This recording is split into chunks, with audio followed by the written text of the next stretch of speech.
இந்த திராவிட முன்னேற்ற கழகம் எப்பொழுதுமே பொய்களை பேசி, பொய்களிலே வாழ்ந்து, பொய்களிலே மக்களை ஏமாற்றி கொண்டு திரிந்து கொண்டிருக்கின்ற ஒரு கட்சி. செயல்படுத்தாமல் இந்த திராவிட முன்னேற்ற கழகம் இந்த 2025 வரை அவர்கள் ஏமாற்றி விட்டார்கள். ஆக ஏமாற்றும் திராவிட முன்னேற்ற கழகமாக தான் அது இருக்கின்றது.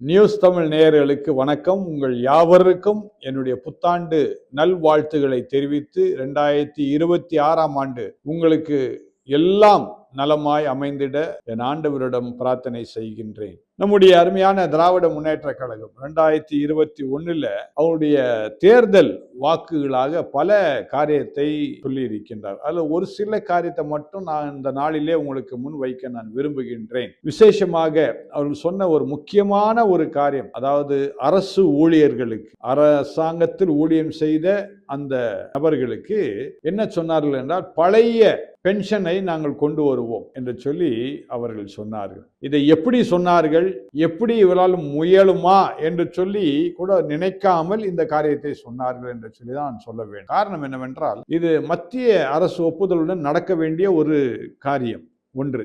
இரண்டாவது, சில மாநிலங்களிலே இதை கொண்டு வந்து விட்டார்கள், ஆகவே நாமும் கொண்டு வந்துவிடலாம் என்று சொல்லி நினைத்து சொன்னார்களோ என்று எனக்கு தெரியவில்லை. ஆனால் ஒன்று மட்டும் நான் சொல்ல விரும்புகின்றேன், அவள் சொன்ன காரியம் ஒரு நல்ல காரியம்தான். ஆகவே தான் அரசு ஊழியர்களும் இவர்களுக்கு 2021ஆம் ஆண்டு திராவிட முன்னேற்ற கழகத்துக்கு ஆதரவாக இருந்தார். காரணம், எப்படியாவது இந்த பழைய பென்ஷன் கிடைச்சதுன்னா நமக்கு நலமாய் இருக்குமே, நம்முடைய ஒவ்வொரு நாள் தேவைகள் இதன் மூலமாக பூர்த்தி செய்யப்படுமே என்று சொல்லி அரசு ஊழியர்கள் நினைத்து இந்த அருமையான திராவிட முன்னேற்ற கழகத்திற்கு தங்களுடைய வாக்குகளை கொடுத்தார்கள். ஆனால் இந்த திராவிட முன்னேற்ற கழகம் எப்பொழுதுமே பொய்களை பேசி, பொய்களிலே வாழ்ந்து, பொய்களிலே மக்களை ஏமாற்றி கொண்டு திரிந்து கொண்டிருக்கின்ற ஒரு கட்சி. இதை அந்த அருமையான அரசு ஊழியர்கள் மறந்து அவர்கள் சொன்ன வாக்குறுதியை அப்படியே நம்பி 2021 திராவிட முன்னேற்ற கழகத்தை அவர்கள் ஆட்சிக்கு கொண்டு வந்தார்கள். நல்லது.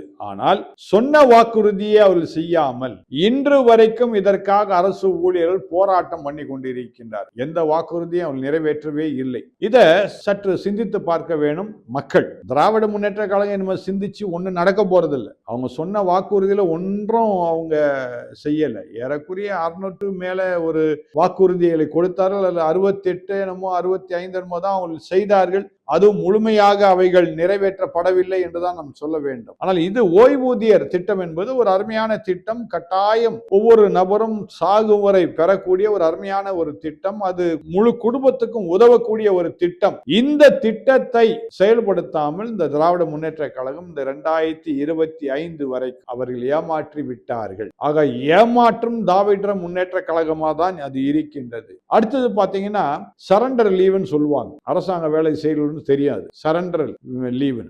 அந்த லீவ் சரண்டர் பண்ணும்போது இவங்க ஓய்வில்லாமல் வேலை செய்யும் பொழுது அந்த ஓய்வு நாள்லாம் சேர்த்து அவங்க என்ன பண்ணுவாங்கன்னா, அவங்களுக்கு சம்பளமாக ஒரு பண உதவி கிடைக்கும்.